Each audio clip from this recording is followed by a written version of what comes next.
உயிரே உறவே தமிழே. இது அரசியலுக்கு போனதும் உங்களுக்கு கிடைச்ச எல்லாரும் தலைவர்கள்லாம் சொல்ற மாதிரி ஒன்று சொல்லணும் அப்படிங்கிறதுக்காக நீங்க இதை காயின் பண்ணீங்களான்னு கேட்டாங்க. இல்ல, நான் என் தமிழகத்தை பத்தி, என் தமிழ் சினிமாவை பத்தி, என் தமிழை பத்தி பேசிட்டு இருக்கேன். இது அரசியல் சார்ந்தது அல்ல, இது என்னை சார்ந்தது, நம்மை சார்ந்தது. உயிரே உறவே தமிழே. அது இந்த முதல் வரிசையில் இருப்பவர்களுக்கும் பொருந்தும். நான் வழக்கமா கருப்பு கண்ணாடி போட்டுட்டு வரமாட்டேன். ஏன்னா இங்க இருட்டில் தடிக்க விழுந்துடக்கூடாதுங்கிற பயம் ஒன்று இருக்கும். அது போக எனக்கு உங்களை சரியா பார்க்கணும், நீங்களே என்ன சரியா பார்க்கணும். ஆனால் ஏன் இதை போட்டிருக்கேன்னா, மறுபடி வித் பெர்மிஷன் போட்டுக்கிறேன். இது மியூசிக் வேண்டாங்க, 9 பாட்டு கொடுத்துட்டாரு, அதனால இப்ப மியூசிக் வேண்டாம்.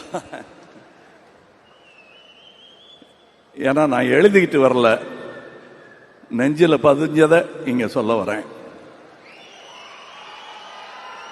இந்த விழாவுக்கும் சிவண்ணா அப்படின்னு சொல்லுவாங்க எல்லாரும் அவரை, நானும் அப்படியே சொல்றேன். ஆனா நான் அவருக்கு சித்தப்பா, இருந்தாலும் பேரு சிவண்ணா, அதனால அண்ணான்னு கூப்பிடுறாரு. இந்த அன்புக்கு நான் எப்படி அடிபடையாம இருக்க முடியும்? உங்கள் பிரதிநிதியாக அங்கிருந்து கன்னடத்து சூப்பர் ஸ்டார் இங்க வந்திருக்காரு. அவர் தன்னை அப்படி அடையாளம் காட்டிக் கொள்ளவில்லை. என் மகனாக, என் ரசிகனாக இங்கே வந்திருக்கிறார், உங்கள் பிரதிநிதியாக.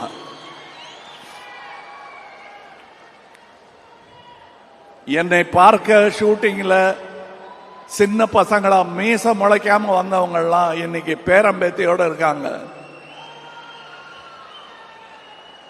என்னுடன் தொடர்ந்து வந்து கொண்டே இருக்கிறார்கள். அவர்களுக்கு நான் கடமைப்பட்டு இருக்கிறேன்.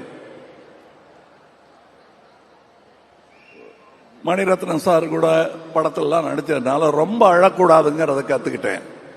ஆனா உள்ள நிறைய கண்ணீர் இருக்கு, சந்தோஷம் கலந்ததும் சோகம் கலந்ததும். ஆனா அது உங்களுக்கு தேவையில்லை, உங்க சந்தோஷத்திற்குத்தான் நான்.